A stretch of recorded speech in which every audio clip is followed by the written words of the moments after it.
this part of the world, in the Boston area, when you hear the name Lowell, you associate it with this prominent New England family of philanthropists and scholars and politicians. But in the case of textiles in the American South, it's associated with this rough textile that was manufactured in Massachusetts. Even when it wasn't even manufactured in Lowell, Massachusetts, manufactured in another New England town or manufactured on a plantation, it was still called Lowell's or Lowell cloth, which I think is really fascinating.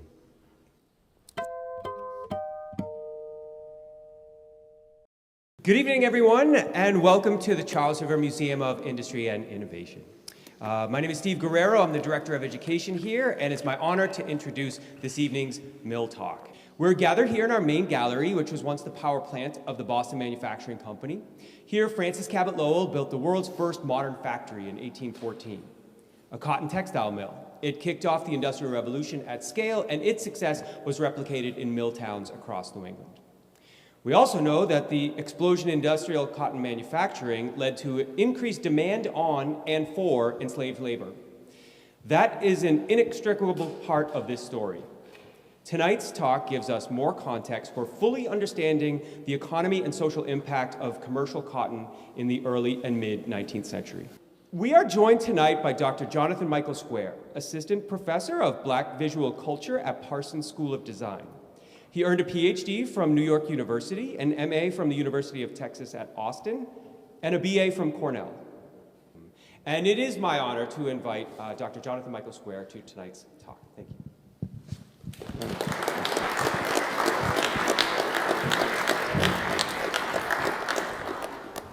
Hello, super honored to be here. Thank you, Bob and Steve, for inviting me. Thank you all for braving this treacherous New England weather. We're sort of wedged between two snowstorms, so I really appreciate you coming out and sharing this moment with me.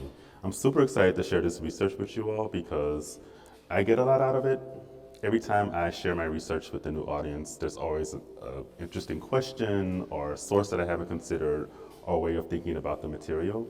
So I'm getting as much out of it as I hope you are getting out of it. So super excited to be here, and I'm just gonna jump right into the talk. All right, so I titled this talk, We Black Folks Had to Wear Lowells. It's a direct quote from the WPA narratives, and I'll explain exactly what many of you know what those are, but I will explain what those are later in the talk. So I want to start off the talk with this figure, Mariah Schneider. The title of this talk is a quote from the oral testimony of Mariah Schneider, a formerly enslaved woman who was interviewed at the age of 89 in the 1930s. She vividly described the relentless toil in cotton fields and grueling work at the cotton gin. Wearing Lowell cloth was also integral to her experience as an enslaved person. This talk will delve into the historical background of this textile and explain how it influenced the experiences of enslaved individuals in the American South, highlighting its connection to broader histories of American textile production and global capitalism. So one thing I always tell my students is the word text and the word textile have the same Latin root. In the same way you can do a close reading of a text, you can do a close reading of a textile. In this talk, I read enslaved people's experience with textiles as texts. Using oral testimonies and published slave narratives, I examine how the lives of enslaved people were intricately entwined with the textiles they wore and crafted. Without regular access to the press or governmental authorities, enslaved individuals conveyed the realities of their enslavement by sharing their tangible experiences with Lowell cloth. Despite their circumscribed agency, textiles, and self-fashioning more broadly, became a potential instrument of empowerment. And the next slide, I'm going to talk about sumptuary laws. Though enslaved people were able to use textiles to challenge the hierarchies of enslavement and express their multifarious identities, enslaved people occasionally found themselves subject to sumptuary laws designed to maintain their subjugation. So, starting in the 18th century, sumptuary laws in North America were implemented to define acceptable attire for enslaved people, a practice that has origins in medieval Europe and earlier. Sumptuary laws and the regulation of dress for enslaved people during the 18th and 19th centuries reflect the intricate relationship between race, power, and resistance. Clothing was used to control and enforce social hierarchies, emphasizing the supposed inferiority of enslaved people. So on this slide, you can see a screenshot of a piece of legislation from the early 19th century. You'll see that it says, it has a list of the textiles that are appropriate for enslaved people. So it reads Negro cloth, Duffields, coarse gorseys, osnabrigs, blue linen, check linen, curse garlics, calicos, check cotton, Scotch plaids, et cetera, et cetera. So many of these laws gave exact definitions of the kind of textiles that were appropriate for enslaved people. What's interesting about these sumptuary laws is that they often had clauses or caveats for livery, which is like fancy clothing for domestics. So livery could be made out of a finer textile. And that's interesting to think about because in another part of my research, I think about the company Brooks Brothers. And Brooks Brothers is over 200 years old. Earlier in its history, in the 19th century, it manufactured clothing for enslaved people. So the coats manufactured by Brooks Brothers would have been outside of this legislation because that was livery for domestics. Basically, livery was often meant to sort of reflect the power and privilege of the enslaver. So, yet legislative dress codes were an ultimately ineffective attempt to maintain white authority and quell potential displays of agency and or rebellion. So that's a really interesting point that I would like to just dwell on a little bit. Like sumptuary laws are interesting because you get a snapshot or idea of enslavers' anxieties and worries, but they don't necessarily reflect how people were actually dressing because it's really hard to control someone else's body and what they do with their own bodies. But I still think sumptuary laws are an interesting source to consider just because you get an understanding about what authorities were worried about. So in this talk, I'm going to talk about a particular textile. It's Negro cloth, but Negro cloth is sort of an umbrella term. I'm going to focus more so on Lowell cloth in the second half of the talk. But in this slide, I do want to just talk about Negro cloth writ large. Negro cloth was a distinctive marker of enslaved status, also known as homespun, slave cloth, or guinea cloth, and a variety of other terms beyond that. These terms broadly describe cheaply made textiles that ended up on the backs of enslaved people. It was sometimes produced in Europe, such as in Osnabrück, Germany, or the Lake District of Wales, and sometimes in Scotland too, around Dundee. But also in New England, specifically Connecticut, Rhode Island, and Massachusetts. Most enslaved people received either allotments of Negro cloth to hand sew their clothing or ready-made Negro cloth garments once or twice a year. Like I said earlier, Negro cloth is sort of an umbrella term. It doesn't describe the composition or even the weave of a textile. It's more of a description of the marker and sort of the marketing of this textile. Another question I often get from folks is like, well, did people who weren't enslaved wear Negro cloth? And the answer is yes. So-called Negro cloth, or I gave a talk yesterday at the Concord Museum, and it wasn't about this topic, but I mentioned this talk in that talk.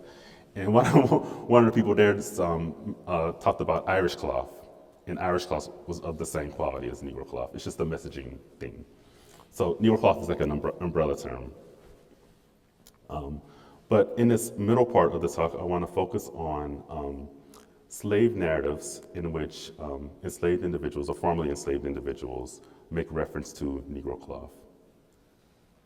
Booker T. Washington shared the harrowing experience of wearing an uncomfortable flagged shirt, emphasizing the enduring physical discomfort of these textiles.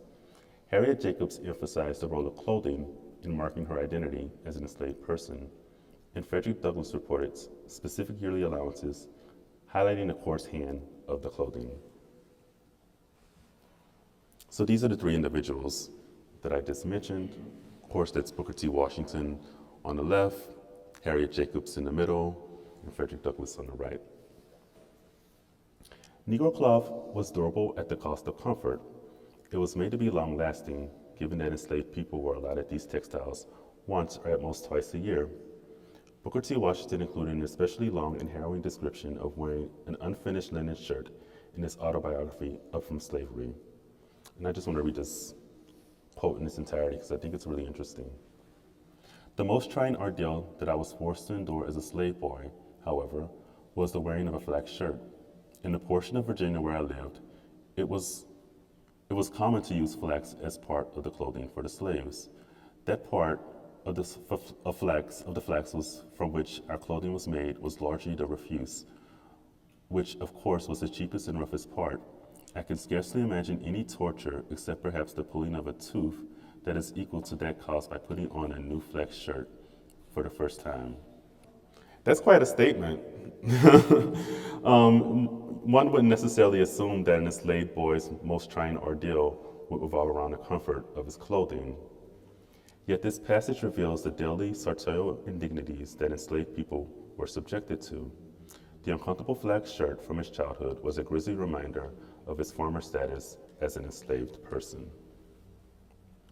And the next individual I want to talk about is Harriet Jacobs. Orphaned at 6, Harriet Jacobs learned to read and sew from her enslaver, Margaret Harneblow. After Harneblow's death, Jacobs was given to her 3-year-old niece's father, Dr. James Norcom, who effectively became her enslaver.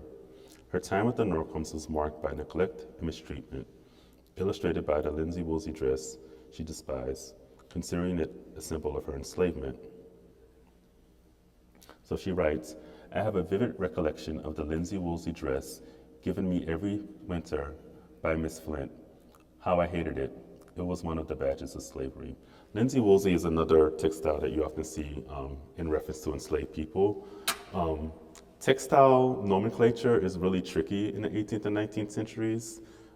Sometimes you think it's a thing, but then it's not really a thing. Looking at the name, you would assume that it's a linen wool blend, and sometimes it was, but sometimes it wasn't. So complicated. But anyways, it's a textile, cheaply made textile, kind of rough, often associated with enslaved people. This passage from her book, Incidents in the Life of a Slave Girl, underscores her realization of clothing's role in marking her as an enslaved person, particularly the discomfort associated with rough fabrics like linsey-woolsey. This showcases how enslaved individuals asserted their humanity against oppressive social and legal codes. The use of coarse materials like Negro cloth emphasized their plight, symbolizing their efforts to confine and define them through sartorial norms. So the last individual that I want to talk about tonight is Frederick Douglass. So most enslaved people receive either allotments of Negro cloth, from which they were responsible for hand sewing their own clothing, or Negro cloth ready-made garments, typically once or twice a year. Frederick Douglass reported that a field hand received a yearly allowance of 2 coarse linen shirts, 1 pair of linen trousers, 1 jacket, 1 pair of trousers for winter, made of coarse Negro cloth, 1 pair of stockings, and 1 pair of shoes. Children too young to work received 2 coarse linen shirts per year. According to Douglass, when their clothes were out, they went naked until the next year. So either they received sort of shapeless Negro cloth garments and he sort of tailored them to their bodies, or often they received bolts of fabric that they would hand sew into garments. And also, I'm not going to talk about shoes in this talk, but I think shoes for enslaved people was a really interesting topic. Often shoes for enslaved people didn't have a left or right. It was just a sort of simple, often called brogans. You see a lot of reference to brogans in the documents. But that's another project that someone else should do. It's interesting. I'm not going to do it, but someone else should do a project on shoes for enslaved people.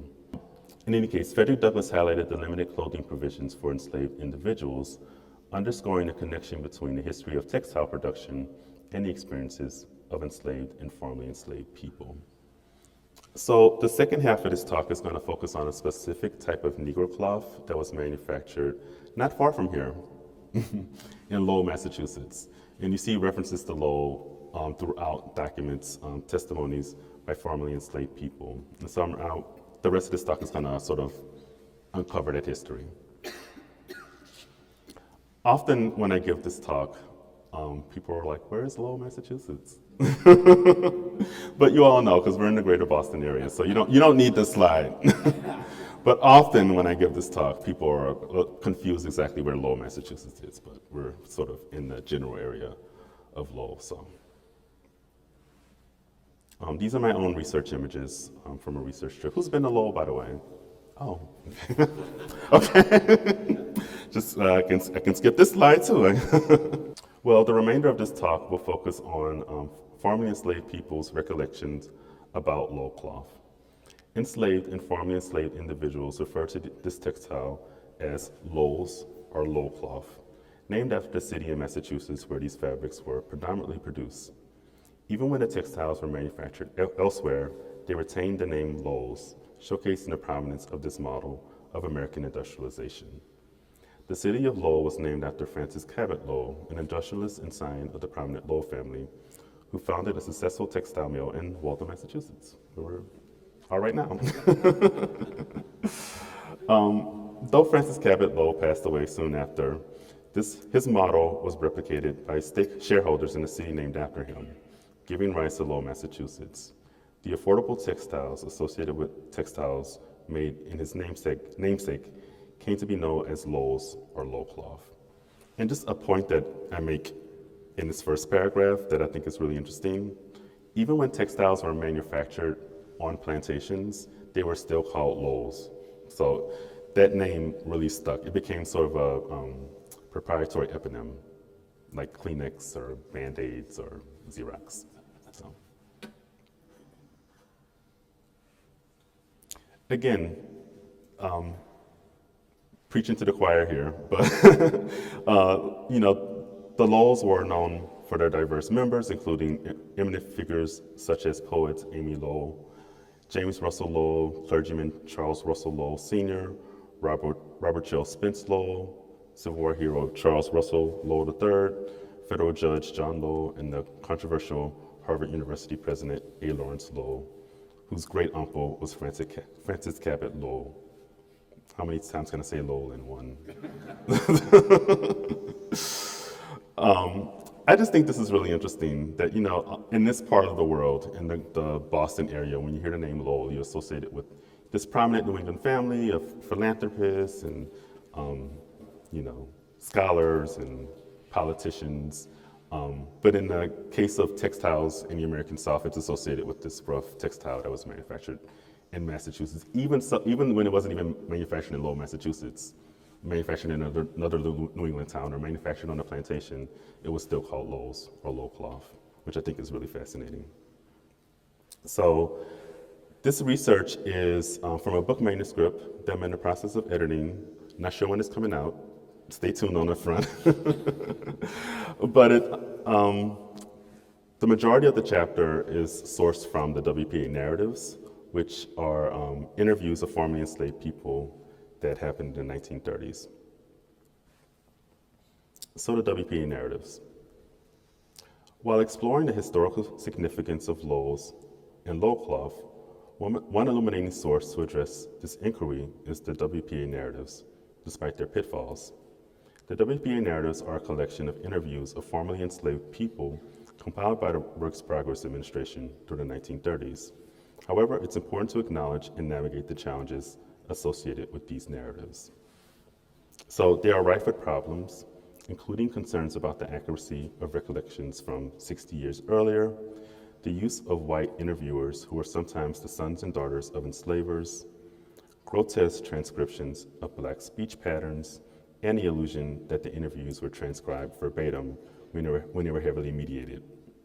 Nonetheless, delving into these narratives provides valuable insights into the perceptions and experiences of those who refer to the textiles as Lowell's, and sheds light on the broader historical context surrounding this unique aspect of American industrialization.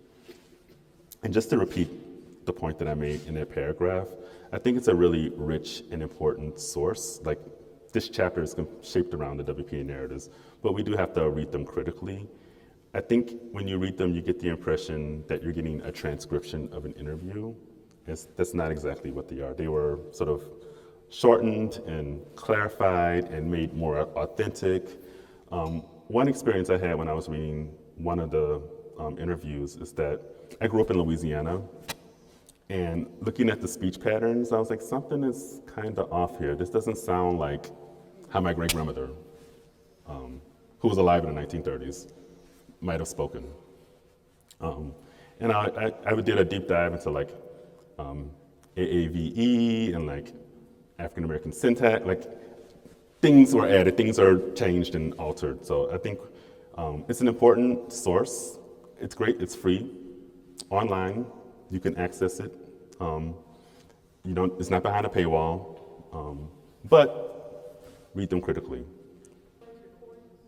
Sorry, I didn't hear you. Aren't some of the narratives recorded? Some of them are recorded, absolutely, yes. So they're recordings, which is great because you can hear the voices of enslaved people in these recordings. There's the transcriptions, and this screenshot right here is like a screenshot of the actual transcription. So they scanned the actual pages, which is important because sometimes there's like marginalia or like details at the very top of the page that's important. They've also been, what's the word? OCR scanned, so like keyword searchable scanned. And also there's photographs too. This one and this one are, sometimes the subjects are photographed. So they're photographs too. So the first person that I want to talk about is Charlie Davenport. Charlie Davenport and others on the plantation where he was enslaved wore rough low-cloth shirts, and during the winter they wore linsey-woolsey pants and heavy cowhide shoes, which were made in 3 sizes without a specific right or left shape. So they could be worn on either foot. So let's read this direct quote. Us wore low-cloth shirts. It was a rough toe sacking. In the winter, us had linsey-woolsey pants and heavy cowhide shoes. They was made in 3 sizes, big, little, and medium. Want no right or left. They were sort of club-shaped, so you could wear them on either foot. A lot of interesting things in that passage that's important. Again, you see a reference to linsey-woolsey, to another textile that's associated with enslaved people.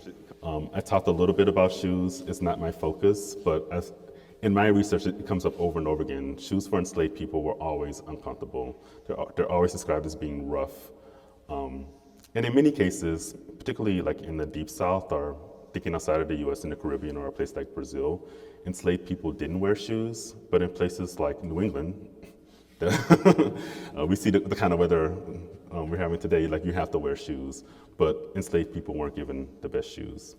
But also there's of course a reference to low cloth. And often when there's references to low cloth, there's always a description of its quality. So in this case, it's described as, it's a synonym of it in this passage is toe sacking, which is a linen textile that's made from the refuse. Like the good strands of linen are used and then the refuse is made into toe sacking. And actually in that Booker T. Washington quote earlier in the presentation, he doesn't use the word toe sacking, but it was probably toe sacking that he's describing because he describes it as being flat. So here again, low cloth is associated with discomfort and shoes are described as awkward. So the second figure that I want to talk about is James Lucas. James Lucas recalled, when I was a little chap, I used to wear coarse, keyword there, coarse low cloth shirts on the weekdays, and they was long and had big collars. When the seams ripped, the sides would show through. When you got big enough to wait around the big house and go to town or wear clean, rough clothes, the pants were white linsey-woolsey, and the shirts were rough cotton that was woven on the plantations. In the winter, the sewing women made the heavy clothes and knit wool socks for us. Again, so we see another reference to low cloth in this passage. We also see a reference to linsey-woolsey. That's another project someone else should do, looking at all the references to linsey-woolsey. I don't do it in this chapter, but I think it's worth noting. But also, what's also interesting is that he describes winter clothing. So he says, in the winter, the sewing women made heavy clothes and knit wool socks for us. The women wore linsey-woolsey dresses and long leggings like the soldiers wear. This was long, narrow wool cloth, and it wrapped round and round the legs and fastened at the top with a string. So he's describing sort of winter attire in that passage. And so the last figure that I want to talk about tonight is Ebenezer Brown. Ebenezer Brown was a man who had been enslaved as a child in Amy County, Mississippi, in the last days of slavery. In his interview, recalled memories of his enslaver, William F. McDowell and Hester E. Brown, Following emancipation, Brown and his family and others stayed on the same plantation as sharecroppers. Though lacking formal education, he and others taught themselves to read and write. So let me just read the passage. When it rained, the women had to go in the loom house and work. They made all the jeans and Lowells in cloth right there and dyed them with copperas and maple work. Then women could sew pretty cloth. That cloth never wore out. In them days, the women wore hoops and what was called bormorals. The white folks done it, and so did the slave women. Again, so I think this passage is really important because he makes a reference to Lowell's, and in the same passage, he describes the textiles being produced on the plantation. So even when textiles were produced on the plantation, they were still referred to as Lowell's. Another really interesting detail that in this passage is that these textiles were dyed with natural dyes, like copperas. Well, copperas isn't a dye, natural. It's a mordant, but they use maple bark and other things to dye these Negro cloths. Also, I think that last sentence is really interesting. Well, the second to last sentence is interesting, and the last sentence is interesting. So these Negro cloths are often described as being uncomfortable, but they're also durable. They had to be durable because they had to last for at least 6 months, sometimes even longer. But that last sentence is really interesting too. How he describes enslaved women wearing hoop skirts, what was referred to as balmorals, which is really interesting. And when we think about, Ebenezer Brown was a child during the last days of slavery, probably the late 1850s, 1860s. This is the era of the sort of hoop skirt silhouette, the cage crinoline look, and enslaved women replicated that look, which he's describing in that last sentence.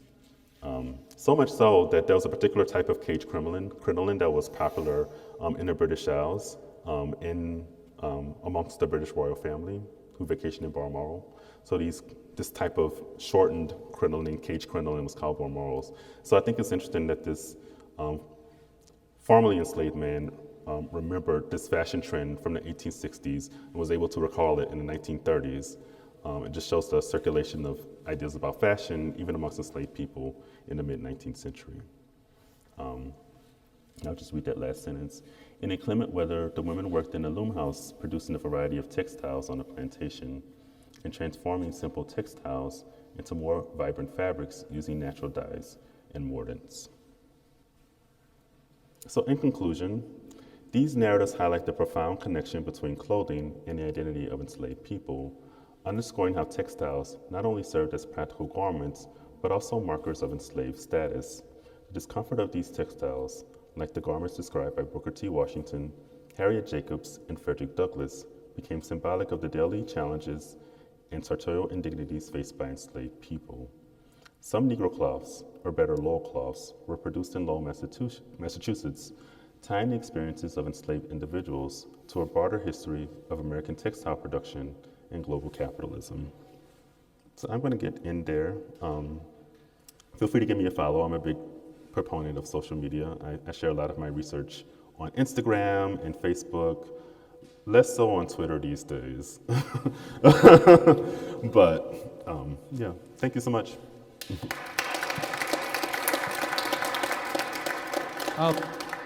So we have time for some questions. Hi.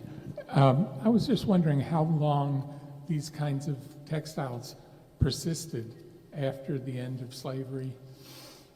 A lot of these companies sort of shifted their production from Negro cloth to other things, like they produced rough tiles, carpets. And so the textiles these companies didn't immediately crumble after the Civil War. They just sort of reconfigured their markets. And it wasn't until like the 1920s that it started to really sort of make a nosedive. But yeah, that's a great question. They continued making other things, other forms of textiles. They weren't necessarily servicing enslavers in the American South, but they were producing other forms of rough textiles. I think somewhat related. You were mentioning that some of these cloths were made here in Massachusetts in the mills. The similar cloths that were made on the plantations and other places, how were they making them? With hand looms, industrial looms? What did they have? They were hand looms. Of course, they were producing cotton, and so they were producing their own homespun textiles right there on the plantation. They were of lesser quality than sort of industrial textile production, but they were producing textiles on hand looms on plantations. Yeah. Typically at night or on the weekends or days off, they were producing textiles. And if there are some plantations that have like loom houses that still are standing. This is so fascinating. Was Lowell cloth, especially at the end of slavery, was it exclusively for slaves, or did even before, did the marketing go to poor whites too, who like farmers and such, or was it exclusively marketed as slave cloth? Good question. Yeah, let me think out loud for a response. I've gone through the records of some of the Lowell companies, and you rarely see any reference to slavery or enslaved people. I haven't looked through sort of the records of like traveling agents, which I think you might be able to find more references to enslaved people. So I think it was just a marketing thing. So I think you're absolutely right that sometimes Negro cloth ended up on the backs of poor white people or Native people, et cetera. Because I'm using the WPA narratives, which is solely the testimonies of formerly enslaved people. That's why I'm focusing on enslaved people, but I think easily someone could sort of do a different project. I mentioned someone that I talked to last night who mentioned Irish cloth that was of a similar quality. Yeah, so, yeah, like the Lowell folks rarely talked about slavery in the records. Occasionally, in the city directory, when they have like a listing of all the firms in Lowell, Massachusetts, and all the things that they make, you'll see Negro cloth. And that's been the only reference I've been able to find in the Lowell records to slavery. Yeah. Did I answer your question, actually? So linsey woolsey was a fabric that was made by the colonial era people in this area, and they made it on their hand looms. Did the product itself change when it went to the mills? So I can't tell you much about linsey woolsey. It's something that comes up over and over again in the documents. So it's a textile that's associated with enslaved people. And I think the assumption based on the name is that it's a linen wool blend. But that's not always true. Like the names given to textiles often don't reflect the composition in the weave. It's really tricky. I'm sure sometimes it was, but it often wasn't. Yeah, it's not a textile that I spent a lot of time doing the research on. It's something that comes up over and over again in my research, and when I see it, I always highlight it. So maybe in the second version or a different book or article, I'll delve into like the history of linsey woolsey, or someone here, or one of my students, like this study the history of linsey woolsey. But your question is really important. It's something I need to continue sort of thinking about. You talked about a dearth of the records here, or in Lowell, speaking about enslaved people, but do you have a sense if enslaved people had an idea of what was Lowell, whether a city, a family, a company? What was their kind of visualization along with the word Lowell, aside from just clothing? That I don't know, because I'm working with these documents, and none of the documents ever say, or none of the interviewees ever say, like, we often wore Lowell cloth. My enslaver said that Lowell cloth came from a city in Massachusetts. I think it was just a name that was associated with the textile, like rough textiles that they were given. Like, I don't necessarily think, oh, what's the history of the Band-Aid company? Or like, when did Xerox form? Like, I just know like when I need to get something copied, I need to go to a Xerox machine. And you know what I mean? I think it was the same for enslaved people. It was just the name that was given to the textiles that they use. I would love to find a document where an enslaved person says, like, I know a little something about Lowell, Massachusetts. And the person to answer that question would be the scholar at Amherst, whose name I'm forgetting. Yes. Because she's interested in the African-American population in Lowell, Massachusetts. Whereas Elizabeth Herbin Triant. She's a professor at Amherst College. So she's interested in the experience of African Americans in Lowell, Massachusetts. This research is more so on formerly enslaved people from the American South who make reference to Lowell in testimonies. Thank you for the presentation. It was really interesting. You mentioned sumptuary laws and the sort of how they were actually ineffective oftentimes in exerting that control that they were built to do. And I'm wondering if you have an example of how, or like how was it ineffective, or like did enslaved people not wear the clothes the way they were supposed to, or sort of how was that manifest? Absolutely, yeah. I mean, I'm thinking sometimes there was unspoken rules that were broken, so unspoken sartorial rules, like someone dressing outside of their station. And sometimes in the case, it was actual legislation. People were breaking the law by wearing these textiles. And so the two examples that I'm thinking of is related to George Washington. George Washington, of course, enslaved many enslaved people. And there's a document, and actually said, sorry, it might be Thomas Jefferson. Oh my gosh, I'm not sure actually. I'm not gonna give you that example because I don't want to get it. That's really important, I don't want to mess that up. I'm gonna give you another example because I don't want to mess up the reference. I'm thinking about another aspect of my research, which is on head wraps. And there was legislation in Louisiana that legislated that women of color had to wear head wraps. And of course, that was ineffective. Like some women of color wore head wraps because it's a long Afro-diasporic tradition that predates, you know, the transatlantic slave trade. In the case of New Orleans in the late 18th century, early 19th century, you see examples of women of color wearing head wraps, and you also see examples of women of color not wearing head wraps, despite this legislation, which is often referred to as the Tignon Law. You might have heard of it before. So that's an example of sort of sumptuary law being flaunted by free and enslaved women of color.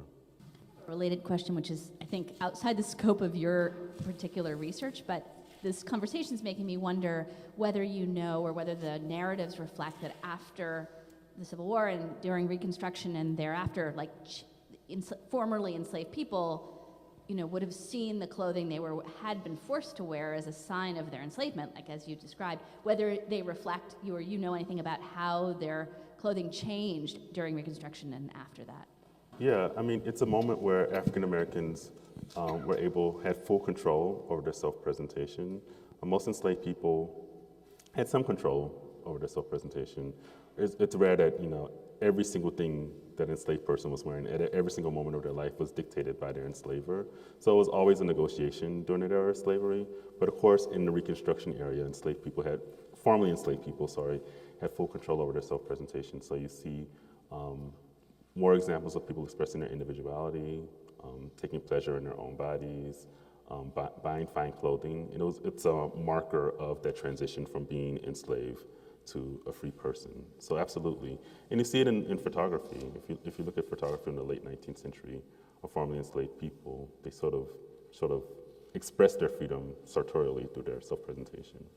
I have sort of two questions. So one is about the kind of rhetorical history of Lowell cloth, and I was wondering if you could shed any light about when Lowell cloth sort of started to stick as a term for this particular kind of cloth, how quickly that happened sort of after the establishment of Lowell, and was it just a sort of like volume, the amount of textiles that were being produced at this particular place? And then the other question I have is just a curiosity about what other archives you looked at to do your research. Yeah, I mean, that's a great question about the term Lowell and like the history of that term and like when did it come about and how long did it stick? You know, Lowell was founded in the, I think, 1820s. I mean, I'm using the WPA narratives, and those folks were typically children during the era of slavery, and they were elderly by the 1930s. So I imagine by the 1850s, 1860s, like the name had stuck. These cheaply made textiles were associated with Lowell even by the mid 19th century. And, you know, of course, prior to that, there were different terms that were used for textiles for enslaved people, like guinea cloth or slave cloth or plains, or I'll give you a whole list of different terms that were used for textiles for enslaved people. So it's kind of a mid 19th century term, because of course by 1865, then there's upheaval and things change and et cetera. So it's like a mid 19th century term. Also, it's geographically specific, because when I talk to local historians, sometimes they're like, oh yeah, like I see references to Lowell in newspapers. Like there were ads out for traveling agents selling Lowell cloth and jeans and all these other textiles, so-called plantation goods. But then in other places, you don't see any references to Lowell cloth. So the agents from Lowell were going to some very specific places in the American South, but they weren't going everywhere. So yeah, so I went to Lowell. And I went to the Center for Lowell History. Also consulted with the American Textile Museum, which is defunct, but its records went to Cornell University. The WPA Narratives, which is essentially the Library of Congress. And I'm trying to think, did I tap into any other archives for this research? I'm probably forgetting one or two archives, but that's sort of the main archives that I tapped into. Thank you for your talk. Very interesting. Were there exceptions made for holidays or for the Sabbath, where folks were able to dress more individualistically or in more colorful clothing? That's my question. I'll just mention as an aside that I recently read the new biography of Frederick Douglass by David Blight. And Douglass was born in rural Maryland during the time that you would have been interested in, 1830s, 1840s, but eventually found his way to New Bedford and then to Lynn before resettling in New York. So you would think that in his writings, he would have been familiar with Lowell's, quite possibly, if rural Maryland at least was one place where the term was used. But he was up here in Massachusetts and would certainly have been aware of Lowell, a city very close to Lynn, where he lived for a number of years. And just to add on to that comment, he also spent time in Scotland, and particularly Dundee. And that part of Scotland also produced textiles for enslaved people. So that's another sort of slavery textile connection associated with Frederick Douglass. Yeah, but the first part of your question is really important too. And so yes, on days off, nights, Sundays, which is a day often enslaved people didn't work, they did have more freedom over their self-presentation. And if you're interested in that specific aspect of the experience of enslaved people, I would suggest the work of Stephanie Camp, who has a chapter in the book called Freedom's in the title of the book. I'm forgetting the exact title.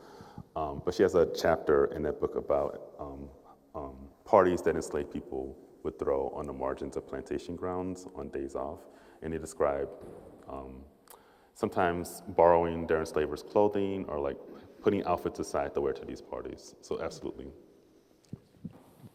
Thank you. This has been really interesting. I have 2 questions. The first is, did they technically own this fabric and clothing that they were wearing? And secondly, I guess I'm thinking about the book by Laura Edwards. I'm forgetting the title, but basically, all that she owned, you know, the clothing that this woman owned. The other question is, I'm curious what happened to the rags once the clothing was worn out. How did they recycle this fabric? So, thank you. Yeah, and I think in the first part of your question, you're referring to Tia Miles, the book about all that she carried. But the second part of your question was about,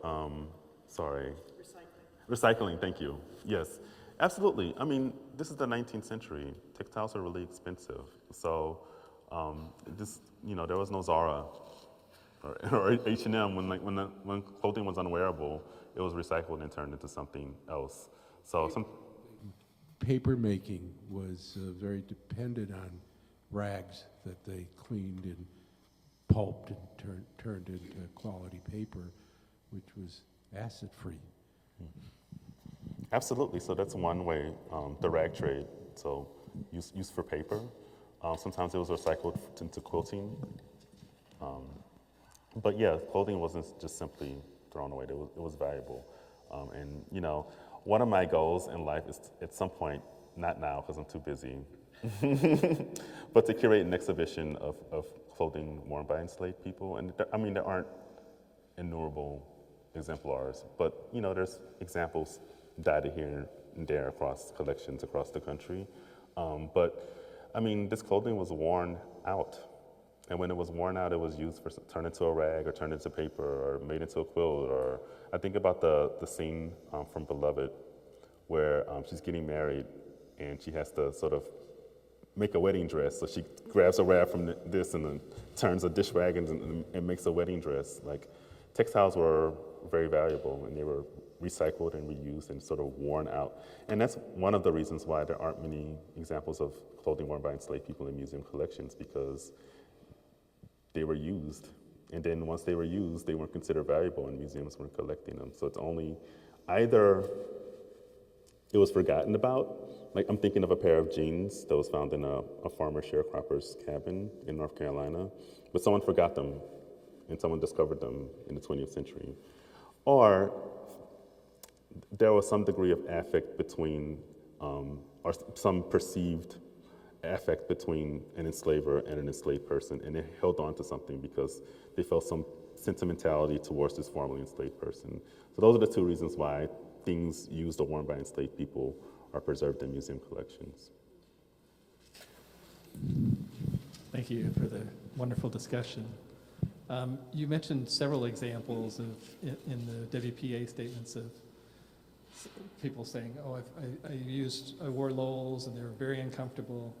I didn't see any examples of, I was able to modify it, I was able to kind of work it in so it was less uncomfortable. Did you find any examples of that kind of modification, or do you think that was suppressed either in the recordings or?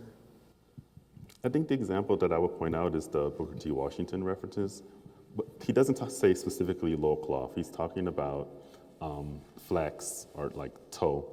But just to go back, like, he describes it as being very uncomfortable and that he gave it to his brother and his brother broke in the shirt and made it more comfortable. So whenever I see references to Lowell cloth, it's always described as being coarse, even uncomfortable. It was durable, which is a good thing, but it was always uncomfortable. So I think the way that people made it more comfortable was just to break it in and to wear it. You know. I'm going back to your question now, because I thought about my response to that I got flustered and forgot about. It's an enslaved woman named Charlotte who was enslaved by George Washington at Mount Vernon. And somehow she acquired a gown, and a neighbor saw her wearing this gown and thought that she stole this gown from her and wrote a letter to George Washington complaining that one of your enslaved people named Charlotte, who was a seamstress, by the way, stole my dress. And that's an example of an enslaved person sort of stepping outside of unspoken sartorial norms. She was wearing a gown that was considered too fine for her station. And in fact, she modified the gown too by adding embellishments. So on top of that, she stole the gown and she added on to it. So it's another example. And you can find that document online because everything related to George Washington is scanned and available online. So. Hi, I've sort of been interested in kind of the circular nature here of, as these mills became more profitable and there are more of them here, there was more need for cotton, which of course then made the plantation system get bigger. And then was there at some point where the people all say, hey, we just created a market for ourselves? Now that we've gotten more plantations, there are more enslaved people, now we can make the cloth for them? Is there any history of them sort of making a corporate decision? Like where did Lowell cloth come from? How did they make the decision to send this down to the South? Yeah, I mean, there was relationships developed between sales agents who were employed by Lowell firms and enslavers in the South. So there was a degree of circularity. What I would love to find is someone actually articulate that explicitly so I can quote it in my chapter. You can connect those dots by looking at like where Lowell cloth ended up, and like so many enslaved people make references to Lowell. Like obviously there was large amounts of it being shipped to the American South. So that's true, what you just described. But what I want is someone to actually say that instead of us connecting the dots. I would love to find that exec or higher up at a Lowell firm say like, oh, a big market for us is the American South. We sell like cloth to enslavers. They never quite say that. Like I said, the only reference I see is in city directories where occasionally there's like a passing reference to Negro cloth. Okay. Yeah. Again, Seth Rockmanow is a historian who has teased out the connection a little bit more, looking at the records of the piecemeal manufacturing, and many of those financial records are in Baker Library at Harvard. And he also looked at the private correspondence of the owners of that mill, and they do talk about going to Charleston, going to Savannah, going to Atlanta, and making sales there. Hi. Hi, my friend. Thank you for this. Thank you for the talk and for this discussion. I was just wondering how you view films about slavery, and if you see them as being like sartorially factual or not. And I'm sure it depends on where it takes place and whatnot. But I was looking at 12 Years a Slave, and their clothes, your discussion made me look at the image, and the clothes are like very billowy, and they look actually very soft and quite comfortable in a way, but I don't know. But it just made me wonder how you view like films, and if you look at the clothing, and if you find it to be accurate. I am obsessed with costuming and period films from the era of slavery. I could teach a class on it. I would love to at some point.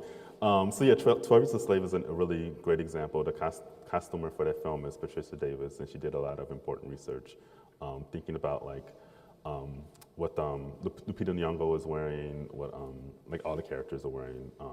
So she did a great job, sort of. So let me back up a little bit. The role of a costumer is different than the role of a fashion historian or historian, because as a historian, I think we're very much interested in like accuracy, or at least being in dialogue with accuracy. Like there's a conversation with empiricism that happens, whereas with a costumer, the same is true, but also they have creative license. And also with a costumer, there's no room for subtlety, because you have a few seconds to look at a character and you have to make a snap decision about this person's enslaved, this person is a free person, this is an enslaver. You know what I mean? So I don't judge a costumer the way I judge a historian. And so they're not always accurate, but I think that's okay, because they're telling a story and they have like an hour and a half to tell it. So there can't be any nuance.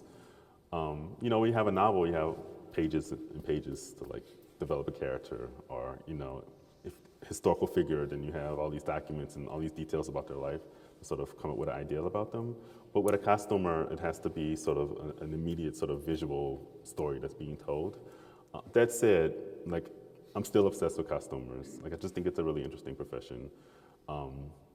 And my favorite costumers, the late Patricia Davis, who's no longer around, Paul Tazewell, who did Wicked and Hamilton and West Side Story, like him. Ruthie Carter, who's an amazing costumer, black costumer, won an Academy Award. Sharon Davis, who did Sorry to Bother You. That's not a film about slavery, but still interesting costuming-wise. So yeah, I think costuming is really interesting. They're really important.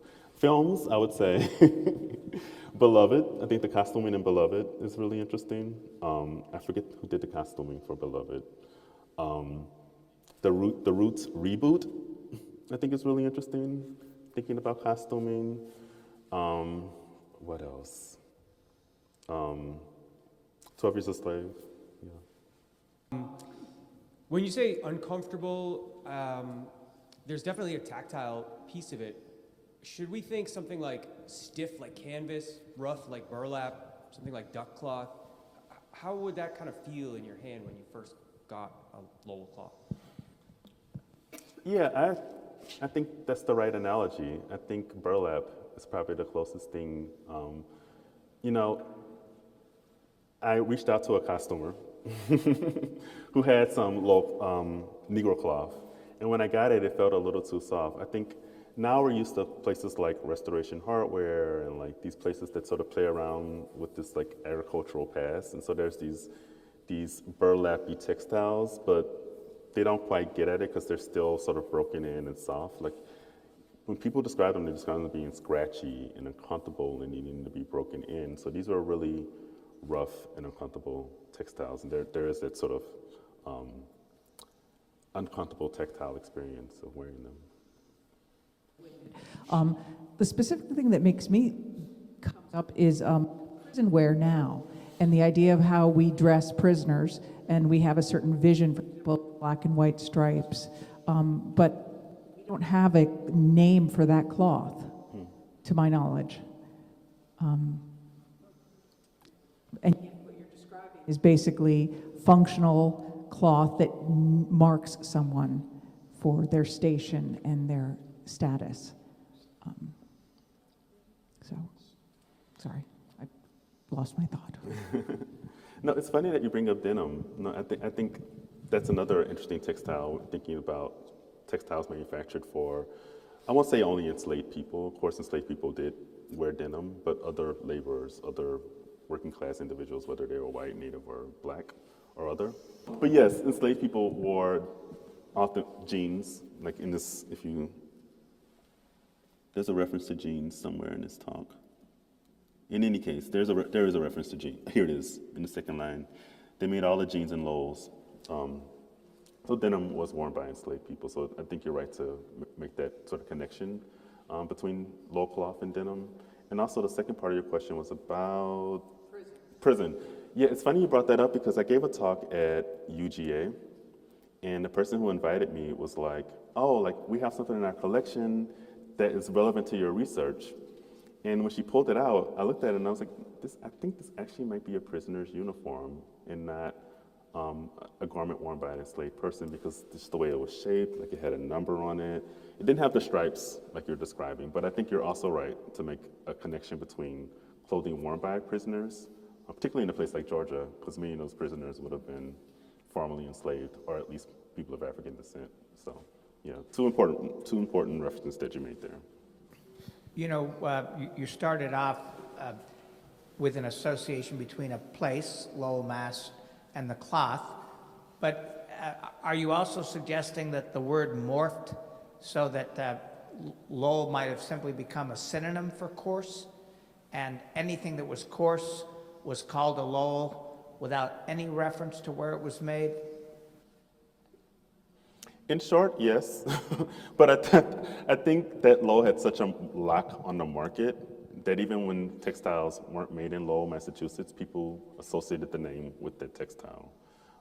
So I think, just to go back to an earlier question about like, were enslaved people actually thinking about the city of Lowell outside of Boston when they said Lowell or Lowell cloth?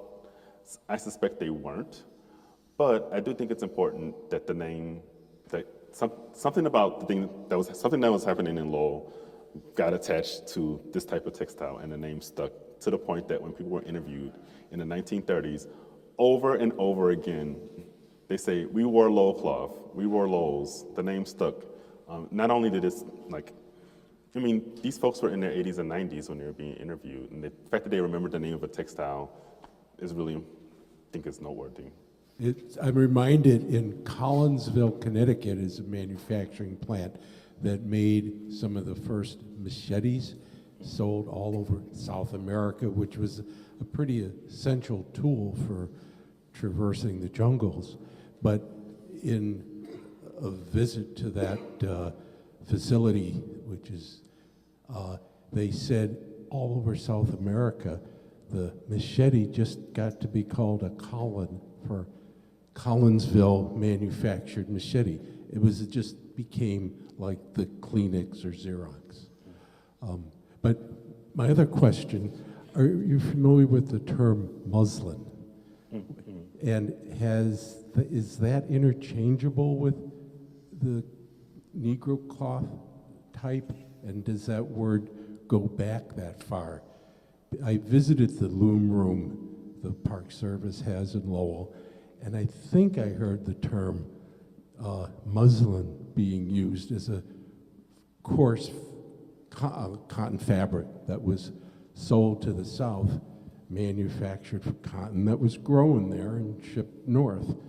And would the marketing people in the Lowell mills just renamed Negro cloth muslin and market it that way? So the term Lowell cloth or Negro cloth was rarely used by the Lowell manufacturers themselves. It was a name that was attached to the textiles coming out of Lowell. But to go specifically to your question about muslin, which I think is really interesting, I think the term muslin is older than Lowell cloth. I think it goes back, it has an older history. And I think just thinking about etymology, it might be associated with Muslim, maybe. Cotton's from the Levant or Orient. But I imagine that muslins were similar to Lowell cloth, sort of thin, sort of cottons and linens or cotton linen blends. So the fact that they use the word muslin is not strange because it could have been something akin to a muslin. Different places use different terms. It could be Negro cloth, Lowell cloth, muslins, slave cloth, guinea cloth. There are a lot of different terms that were used. You mentioned like Lowell cloth was made from a different grade of cotton. So I'm assuming that this was a result of the industrialization that was going on in Lowell. Would it not be the case that there was like such a degree of quality of the cloth when the cloth was made on a plantation? So in other words, on a plantation, would there have been more of a chance that everyone's cloth was more the same versus the cloth that came from a factory in Lowell? Let me see if I understand correctly. You're saying that there wouldn't be a difference in quality on plantation-made textiles as opposed to textiles made in Lowell.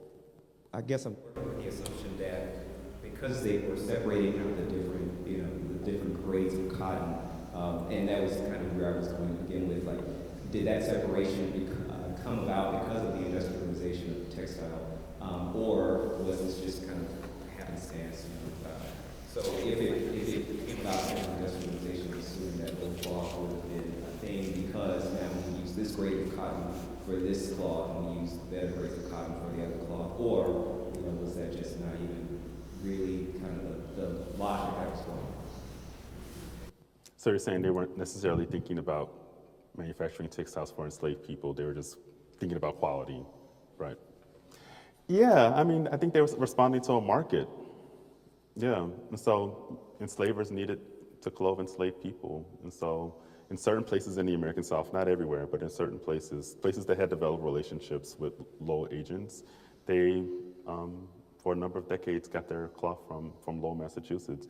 And to answer the part of your question about plantation-made textiles and like the difference in quality, in the WPA narratives, it's often described as being somewhat of high quality, like it never wearing out.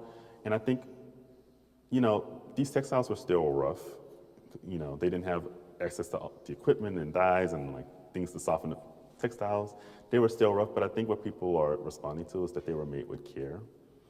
And so they're describing sort of the labor and care that went into manufacturing these textiles, even though in some ways they might have been rough. And then the examples of plantation-made textiles that I've seen in terms of quality, there is a roughness to them. So yeah, I think that's the sort of difference between plantation-made and industrial-made textiles in New England. Thank you very much, Professor Square. Thanks everybody for coming out. Come on back and visit us again. Thank you so much.